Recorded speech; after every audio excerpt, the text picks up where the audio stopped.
Hello students, अस्सलाम वालेकुम। इस वीडियो में मैं ब्लड वेसल्स डिस्कस कर रहा हूँ regarding cardiovascular system and only the topic of blood vessels and not haemodynamics. So I will be discussing the details of blood vessels generally in description, how it relates to physiology and किस तरह से हमारी body में different vessels के structures में फ़र्क है और उनके फंक्शन में फ़र्क है and what features do each vessels have. So structure and vessels पे आए तो हमें पता है हमारा जो कार्डियोवैस्कुलर सिस्टम है इट्स अ क्लोज सिस्टम। तो हमारा जो ब्लड होता है वो हमारे हार्ट से निकल के वेसल्स में जाता है, वेसल से निकल के फिर हार्ट में आ जाता है और इसी दौरान वो लंग्स में भी जा रहा होता है, पल्मोनरी सर्कुलेशन में, और बॉडी में भी सर्कुलेट कर रहा होता है सिस्टमिक सर्कुलेशन में। So the blood stays within the heart और within the vessels, that's why हम इसको कहते हैं कि ये क्लोज सर्कुलेटरी सिस्टम है। और इसके अंदर ब्लड वेसल्स बहुत इंपॉर्टेंट रोल प्ले करती हैं। आर्टरीज हैं, आर्टेरियोल्स, कैपिलरी, वेन्यूल्स और वेन्स, ये इसी ऑर्डर में आती हैं। जब हमारे पास हम बात करते हैं कि आर्टरीज कौन सी वेसल्स हैं, आर्टरीज वो वेसल्स होती हैं जो ब्लड को हार्ट से दूर लेकर जाती हैं। फिर ब्लड आर्टरीज से निकल के आर्टेरियोल्स में चला जाता है, आर्टरीज ही ब्रांच करके आर्टेरियोल्स बनाती हैं। आर्टेरियोल्स की फर्दर ब्रांचिंग से मेट आर्टेरियोल बनता है, जिसके बाद कैपिलरीज बन जाती हैं। कैपिलरीज आपके टिश्यूज तक ब्लड को लेकर जाती हैं और कैपिलरीज फिर ज्वाइन होने के बाद वेन्यूल्स बनाना शुरू कर देती हैं और वेन्यूल्स फिर ज्वाइन होके वेन बना देती हैं। और वेन वो वेसल्स हैं जो हमारे ब्लड को वापस घुमा के आपके हार्ट तक पहुंचा देती हैं। So this is how the blood circulates, and once the blood will reach your heart, again it will go into the arteries, then the arterioles, then capillary, then venules, then veins, and again back to the heart. This is why it's called as a closed circulatory system. जब हम बात करते हैं vessels की, तो general structure of vessels के अंदर हमारे पास इसके पास तीन लेयर्स होते हैं हमारे पास आर्टरीज और वेन्स में, क्योंकि आर्टरीज और वेन्स ही हमारी मेजर वेसल्स हैं, स्ट्रक्चरली डिस्टिंक्ट, जिनके अंदर तीनों लेयर्स हमें मिलते हैं। तो हमारे पास ट्यूनिका इंटरना होता है जिसको हम ट्यूनिका इंटिमा भी बोलते हैं। हमारे पास ट्यूनिका मीडिया होता है जो ट्यूनिका इंटरना के बाद होता है, and then we have tunica externa. So there are three tunics. Tunics कहते हैं लेयर्स को। तो तीन लेयर्स हैं टिश्यूज के, तीन ट्यूनिक्स हैं। ट्यूनिका इंटरना, इंटरना सबसे इनर मोस्ट है, उसके बाद ट्यूनिका मीडिया है जो दरमियान में होगा, और उसके बाद ट्यूनिका एक्सटर्ना है। अगर हम इस डायग्राम को देखें तो ये डायग्राम हमें दिखाता है ये आर्टरी का क्रॉस सेक्शन है और ये वेन का क्रॉस सेक्शन है। और अगर हम इस क्रॉस सेक्शन को देखें तो हमें ये बात नजर आती है कि हमारे पास हमें ट्यूनिका इंटरना नजर आ रहा है जो सबसे इनर मोस्ट रीजन है। दरमियान में ये ल्यूमेन है जिसके थ्रू ब्लड फ्लो कर रहा होता है, यहाँ भी ल्यूमेन है जिसके थ्रू ब्लड फ्लो कर रहा है। अगर क्रॉस विड्थ चेक करो so you can see that veins have a very large lumen as compared to the artery. Although जो lumen होता है वेन का वो थोड़ा distended होता है, whereas the lumen of the artery is very regular in shape. तो tunica interna जो इनर मोस्ट लेयर है उसके अंदर मेन हमारा एंडोथेलियल सेल्स हैं। ये जिक्सॉ के पजल की तरह के सेल्स होते हैं जिसके अंदर न्यूक्लियस भी है, क्योंकि they are all living cells, and all these cells basically form the surface of the inner lining of your blood vessels. Blood जब फ्लो करता है तो ब्लड इस पूरे एंडोथेलियल लाइनिंग के ऊपर फ्लो कर रहा होता है, और ये एंडोथेलियल लाइनिंग जो है, ये एंडोथेलियम, ये एक फ्रिक्शनलेस पाथवे प्रोवाइड करता है for the blood to keep swiftly moving ahead in one direction. और ये एंडोथेलियल लाइनिंग जब तक इंटेक्ट होती है तो पीछे के लेयर्स के साथ ब्लड इन डायरेक्ट कांटेक्ट कभी नहीं आता और ब्लड वेसल्स में ही फ्लो होता जाता है। एंडोथेलियल सेल्स के फौरी बाद हमारे पास ट्यूनिका इंटरना का एक और रीजन है जिसको हम बेसमेंट मेम्ब्रेन बोलते हैं। बेसमेंट मेम्ब्रेन सपोर्ट प्रोवाइड करता है इस सिंगल सेल लाइनिंग को। Endothelium cell single cell lining है, एक सेल थिक होता है या खाली, इसके पीछे बेसमेंट मेम्ब्रेन है। बेसिक मेम्ब्रेन जो होता है वो एक्स्ट्रासेलुलर मैट्रिक्स और प्रोटीन से बना हुआ होता है। उसके पीछे there is an internal elastic lamina, you can see it is absent in the vein but present in the arteries.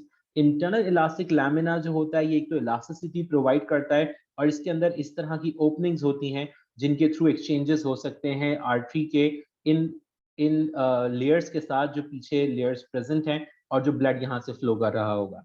Tunica interna के बाद हमारे पास ट्यूनिका मीडिया आ जाता है। ट्यूनिका मीडिया में we have mainly smooth muscles, और smooth muscles जो होते हैं वो हमारे हॉलो ऑर्गन्स को सराउंड करते हैं, उनकी वॉल में प्रेजेंट होते हैं। So these are the smooth muscles. अब ये स्मूथ मसल्स जो हैं ये हमारे पास वेसल्स में देख लो रेडियली अरेंज्ड हैं, सर्कुलरली अरेंज्ड हैं। तो जिस वक्त ये स्क्वीज कर रहे होंगे तो ये वेसल के ल्यूमेन को नैरो कर सकते हैं, और जब ये स्ट्रेच कर रहे होंगे तो ल्यूमेन को बड़ा कर सकते हैं. So basically they are involved in maintaining the lumen of the vessel, plus ये स्ट्रेंथ भी प्रोवाइड करते हैं और बर्स्ट होने से बचाते हैं वेसल को when it's under high pressure. Artery में देख लो बहुत ज्यादा थिक होता है स्मूथ मसल का layer tunica media, whereas the tunica media in the vein is very thin because veins do not have a very high pressure as compared to arteries, तो उनमें smooth muscle कम होता है. External elastic lamina भी present होता है tunica media में, but only in the artery not in the when. Tunica externa पे आ जाते हैं. ट्यूनिका एक्सटर्ना सबसे बाहर वाला लेयर है हमारी वेसल्स का, और ट्यूनिका एक्सटर्ना के अंदर हमारे पास प्रेजेंट होते हैं इलास्टिक फाइबर्स और कोलेजन फाइबर्स. ये जो इलास्टिक फाइबर्स हैं और कोलेजन है, ये मिला के हमारी वेसल को स्ट्रेंथ देता है और इलास्टिसिटी देता है कि हमारी वेसल स्ट्रेच भी हो सके, रिकॉइल भी कर सके.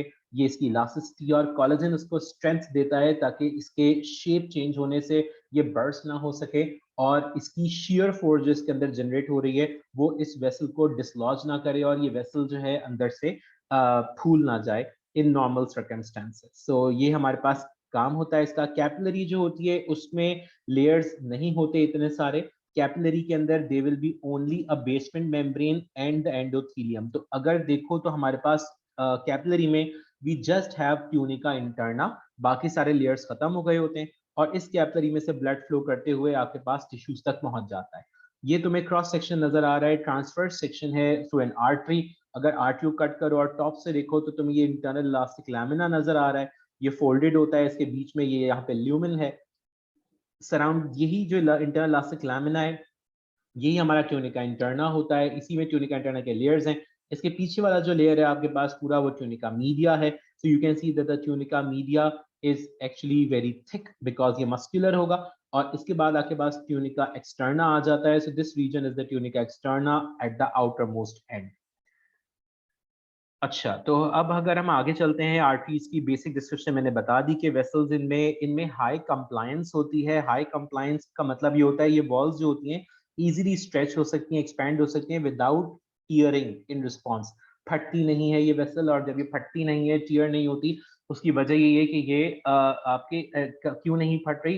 In the case of small increase in pressure, ऐसा नहीं कि बहुत ज्यादा हाई प्रेशर के बाद भी नहीं फटेगी, but small increase in pressure जो वो जनरेट हो रहा होगा उसकी वजह से ये बर्स्ट नहीं होती. इलास्टिक आर्टरीज और मस्कुलर आर्टरीज दो तरह की आर्टरीज हैं जिसको हम अभी डिस्कस करने जा रहे हैं. अगर हम बात करते हैं कि इलास्टिक आर्टरीज कौन सी होती हैं, आर्टरीज हमारे पास हार्ट से ब्लड को दूर लेके जाती हैं. जैसे ऑर्टा है, ऑर्टा से ब्लड आगे जाता है, तो जिस वक्त ब्लड वेंट्रिकल से स्क्वीज होने की वजह से ऑर्टा में आता है, तो ऑर्टा का डायमीटर अपने साइज से बढ़ जाता है, इसका ल्यूमेन बढ़ जाता है. ये जो ब्लड होगा ये फोर्स एक्सर्ट करेगा इस वॉल पे, because of that the aorta will stretch slightly to accommodate this blood. और जब ये वेंट्रिकल पीछे से रिलैक्स हो जाएगा, डायस्टोल में चला जाएगा, ये वेंट्रिकल रिलैक्स हो गया, सो ऑर्टा रिकॉइल कर जाएगी, और जब वो रिकॉइल कर जाएगी तो ब्लड को वो आगे पुश करेगी, सो the blood keeps on moving. So you can see that यहाँ पे ऑर्टा की स्ट्रेचिंग हो रही है और यहाँ पे ऑर्टा का रिकॉइलिंग हो रही है, and this stretching and recoiling is because of the elastic fibers. Aorta is an example of elastic arteries. Elastic arteries वो arteries होती हैं जो heart से आगे जिस तरह blood जाएगा तो elastic arteries के through जाएगा. Arteries stretch होंगी और फिर recoil करेंगी, arteries फिर stretch होगी फिर recoil करेगी, ये elastic arteries होती हैं. और क्योंकि वो प्रेशर को बियर कर रही होती हैं इसलिए हम उन्हें प्रेशर रेजर्वॉयर भी कहते हैं. ये जो आर्टरीज हैं, जो इलास्टिक आर्टरीज होती हैं, इनको हम कहते हैं कि ये कंडक्टिंग आर्टरीज हैं. कंडक्टिंग आर्टरीज क्यों है? क्योंकि ये कंडक्ट कर रही हैं ब्लड को आगे away from the heart and ahead into the muscular arteries. अब मस्कुलर आर्टरीज कौन सी होती हैं?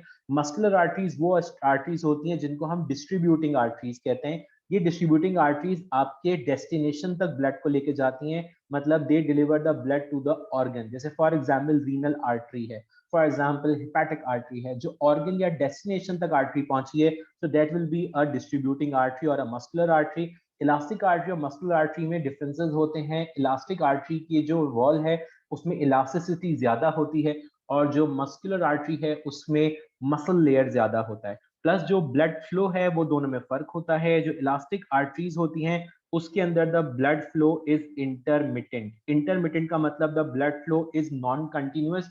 जिस वक्त ब्लड की सर्ज आएगी उस पर ब्लड आएगा उस वेसल में और ब्लड आगे चला जाएगा और उसके बाद वो वेसल वहां से स्क्वीज हो जाएगी। जबकि अगर हम मस्कुलर आर्टरीज को देखते हैं तो मस्कुलर आर्टरीज में the blood flow is continuous. इसमें the blood is flowing in a non pulsatile manner. इसमें कोई पल्सेस जनरेट नहीं हो रही होती। नॉन पल्सटाइल मैनर में ब्लड फ्लो कर रहा होता है, कंटिन्यूअस ब्लड फ्लो कर रहा होता है। ऐसा नहीं होता कि सेगमेंटेड ब्लड फ्लो हो, ब्लड आया फिर नहीं आया, इस तरह से नहीं होता। एनास्टोमोसिस जो होती हैं हमारे पास, आगे हमारे पास कुछ वेसल्स होती हैं, इनको हम कुछ सर्कुलेटरी पाथवेज हैं जिनको एनास्टोमोसिस कहा जाता है। एनास्टोमोसिस वो एक हमारे पास एक इस तरह का सप्लाई कंडीशन है जिसमें मल्टीपल एक आर्टरी की कुछ ब्रांचेस बन जाएंगी एक से ज्यादा, और वो आर्टरीज मिलके वो ब्रांचेस मिलके सेम बॉडी रीजन को ब्लड सप्लाई कर रही होंगी। इसकी वजह से ऑल्टरनेटिव रूट्स मिल जाते हैं ब्लड को पहुंचने के लिए। सो एज अ रिजल्ट अगर एक वेसल ब्लॉक हो गई होगी तो ऑल्टरनेट पाथवे अवेलेबल होंगे for the blood to keep on moving. इसीलिए इसको कोलेटरल सर्कुलेशन भी कहा जाता है। जब हम बात करते हैं आर्टेरियोल्स की तो आर्टेरियोल्स आर्टरीज के बाद आती हैं और ये उस वक्त आती हैं हमारे पास जब blood arteries eventually branch out करके डेस्टिनेशन ऑर्गन के अंदर पहुंच चुकी होती हैं। So we have arterioles. या आर्टेरियोल्स के टर्मिनल एंड पे वी हैव मेट आर्टेरियोल और उसके अंदर फिर प्री कैपिलरी स्फिंक्टर्स आ जाते हैं। आर्टेरियोल्स को हम कहते हैं ये रेजिस्टेंस वेसल्स हैं। रेजिस्टेंस वेसल्स क्यों? बिकॉज ये ब्लड फ्लो को रेजिस्ट करती हैं और इसलिए ये ब्लड फ्लो को अपोज कर रही होती हैं। क्यों? Because they have connection with the met arteriole आगे। सो ये अगर तुम यहाँ पर देखो condition, so this is how you have an arteriole here. This arteriole divides to form a met arteriole. ये मेट आर्टेरियोल आ गया। मेट आर्टेरियोल इस ब्लड को लेके आगे जाएगा इनटू द वेन्यूल्स और ये वेन्स में चला जाएगा ब्लड। तो ये पूरा पाथवे जो है इसमें मेट आर्टेरियोल से जब ब्लड फ्लो कर रहा होगा, if it's flowing only through the met arteriole, so we say that the blood flows through a thoroughfare channel. Thoroughfare channel में ब्लड चला गया। ब्लड मेट आर्टेरियोल से निकल के कैपिलरीज में नहीं गया। ये जो सराउंडिंग रीजन है ये सारा कैपिलरी बेड है। इस कैपिलरी बेड में मेट आर्टेरियोल के साथ जहां जहां कनेक्शंस बने होते हैं वहां पे स्फिंक्टर्स मौजूद होते हैं। ये स्फिंक्टर्स ब्लड को रेगुलेट करते हैं कि क्या जो ब्लड आर्टेरियोल में आया फिर वो मेट आर्टेरियोल में पहुंचा तो क्या उस ब्लड को कैपिलरी में जाने की इजाजत है या नहीं है। So if the blood is not going into the capillary and it is just passing through the met arteriole and eventually it goes into the vein or the venule without entering into any capillary, so we said that the blood is passed through a thoroughfare channel. But जिस वक्त उसकी tissue की demand बड़ी हुई होती है, the capillary needs to supply the tissue with blood. उसमें nutrients भी होंगे और गैसेस भी जरूरी होंगी जो हमें ऑक्सीजन चाहिए और CO2 वापस भेजनी है। सो हमारे पास मेट आर्टेरियोल के एंड पे जो कैपिलरी प्री ये जो स्फिंक्टर्स हैं यहाँ पे, ये sphincters pre capillary sphincters relax हो जाते हैं। ये रिलैक्स होने से जो ब्लड आपके पास मेट आर्टेरियोल तक आया वो निकल के कैपिलरी बेड के अंदर एंटर हो जाता है। और जब कैपिलरी बेड के अंदर एंटर हो जाता है तो एक्सचेंजेस अलाउ हो जाते हैं। अब देखो इसमें थॉरोफियर चैनल तो यूज हो रहा है, but because the capillaries are now allowing the blood to move across the capillary, क्योंकि प्री कैपिलरी स्फिंक्टर क्या हो गया, रिलैक्स हो गया, तो इस कैपिलरी बेड में ब्लड भर जाएगा and it will keep on circulating to the tissues. So इस पूरी कंडीशन को हम कहते हैं ये एक माइक्रो सर्कुलेशन है। और micro circulation means a circulation at the level of tissues. आपके पास कैपिलरीज में ब्लड मिल जाता है और कैपिलरीज में जब ब्लड आता है तो कैपिलरी में नॉर्मली कैपिलरीज जो होती हैं वो एक सिंगल कैपिलरी नहीं, हम उसको कैपिलरी बेड के फॉर्म में डिस्कस करते हैं। Capillary bed basically 10 to 100 capillaries एक साथ होती हैं जो सिंगल मेट आर्टेरियोल से अराइज कर रही हैं। कैपिलरीज में जब ब्लड आता है it allows the exchange to occur in between the tissue and the cells and the blood. जो आपके पास इंटरमिटेंट कॉन्ट्रैक्शन रिलैक्सेशन हो रही होती है कैपिलरीज में प्री कैपिलरी स्फिंक्टर की, उसकी वजह से ब्लड ठहर ठहर के आपके पास कैपिलरी के बेड में आता है। अगर वो 5 to 10 टाइम्स हो रहा होता है, नॉर्मली इतना ही होता है, so we call this as vasomotion. और इस वेजो मोशन में the blood enters into the capillary. Thoroughfare channel में डिस्कस कर चुका। कैपिलरी की डिस्क्रिप्शन पे डिटेल्स में आओ, इसको हम क्लासिफाई करते हैं कि कैपिलरी तीन तरह की होती है, या तो कंटिन्यूअस कैपिलरी है या आपके पास फेनेस्ट्रेटेड कैपिलरी है, या आपके पास साइनोसॉइड्स हैं। तो 3 तरह की कैपिलरीज होती हैं। इन 3 कैपिलरीज में क्या है, सबसे पहले अगर हम कंटिन्यूस कैपिलरी की बात करें, कंटिन्यूस कैपिलरी का ये क्रॉस सेक्शन तो में नजर आ रहा है, इसके अंदर ये रेड ब्लड सेल्स ट्रेवल कर रहे हैं। कैपिलरी पहले भी हमने डिस्कस कर लिया, सिंगल सेल लाइनिंग होती है, एंडोथेलियल सेल से बनी हुई है। सो इसके जो एंडोथेलियल सेल्स हैं, ये एक एंडोथेलियल सेल है जिसको मैं अभी हाईलाइट कर रहा हूँ, इसके बराबर में ये दूसरा एंडोथेलियल सेल है। अगर इन दोनों एंडोथेलियल सेल के बीच में देखो तो ये एक जगह गैप है, this gap is a cleft. ये क्लेफ्ट है, बहुत मामूली सा क्लेफ्ट, जिसको इंटरसेलुलर क्लेफ्ट कहते हैं। तो इन इंटरसेलुलर क्लेफ्ट के थ्रू एक्सचेंजेस हो रहे होते हैं, और ये हमारे पास नॉर्मल कैपिलरीज हमारे पास पूरी बॉडी में हमारे मोस्ट टिश्यूज में प्रेजेंट होती हैं। They are present in central nervous system, lungs, skin, muscle tissue, आपके पास ये सब जगह प्रेजेंट है।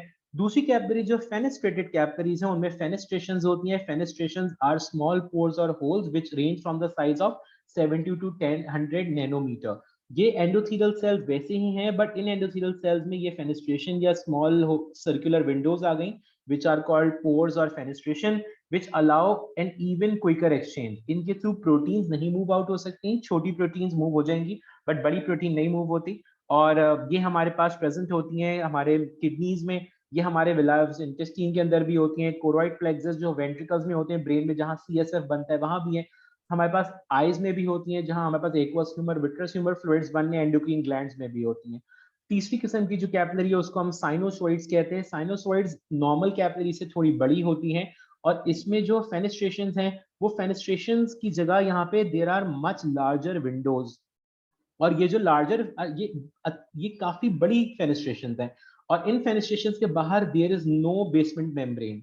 ऊपर फेनेस्ट्रेटेड कैपिलरी में देखो, यहाँ जो सर्कुलर होल्स हैं उनके बाहर there is a basement membrane, but in sinusoids में there are no basement membranes present across it. तो this allows a quicker and faster exchange.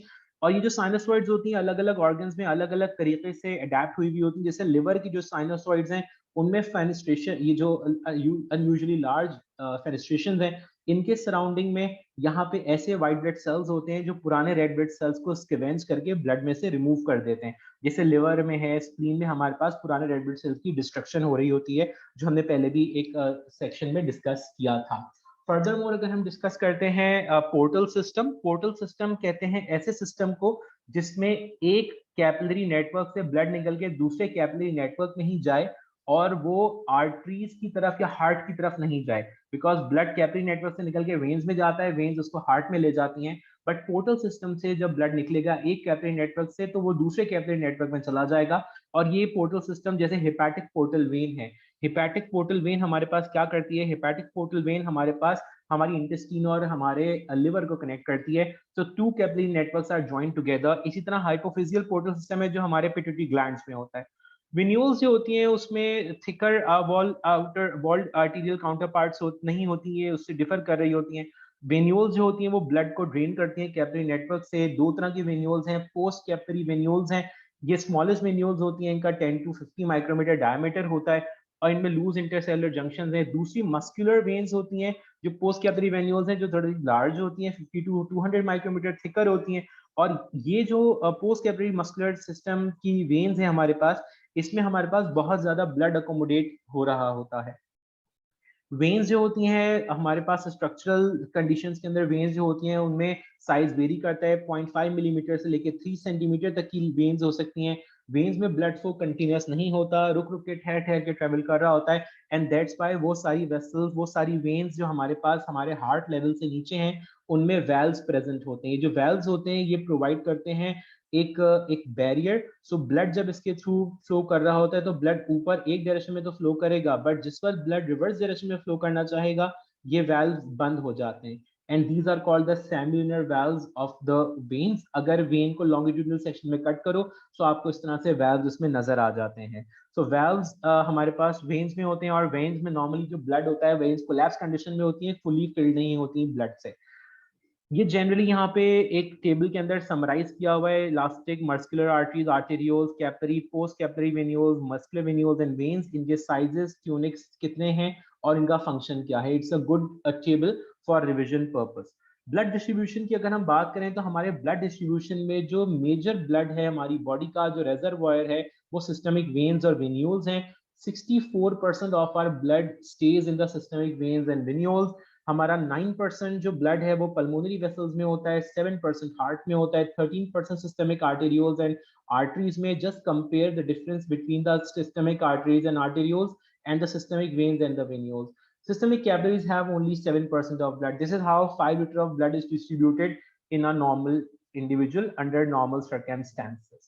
So ये हमने यहाँ पे इतना ही इसको डिटेल में डिस्कस करना था ब्लड को. इसके आगे हीमोडायनेमिक्स हैं जो इस वक्त मैं इस वीडियो में डिस्कस नहीं कर रहा because this is all that I have to discuss regarding blood vessels. Diameters के लिहाज से ऑलरेडी ये बात डिस्कस मैंने कर ली कि आर्टरीज का डायमीटर जो होता है वो वेन से छोटा होता है. तो जैसे जैसे हम वेन्स में जाते हैं तो वेन्स जो होती हैं they have a larger diameter but उनके अंदर ब्लड का प्रेशर कम होता है और arteries have a higher blood pressure. So among the vessels, which vessels have the highest blood pressure? Arteries have the highest blood pressure to bear with, and veins have the lowest blood pressure. Capillaries में भी blood pressure कम होता है but the lowest blood pressure is always in the veins. और अगर हम बात करते हैं टोटल क्रॉस सेक्शनल एरिया की तो total cross sectional area highest जो होता है वो कैपिलरीज का होता है. Capillaries have the highest total cross sectional area और ये हमारे पास क्विक एक्सचेंज अलाउ कर रहा होता है. ब्लड फ्लो की अगर हम बात करें तो blood flow is least in the capillaries. सबसे स्लो जो ब्लड फ्लो ट्रेवल करता है तो वो हमारे पास कैपिलरीज के अंदर होता है. So ये generally मैंने कुछ features discuss कर लिए regarding how the blood flows in our vessels. That's what I'll be discussing in this video. Thank you so much.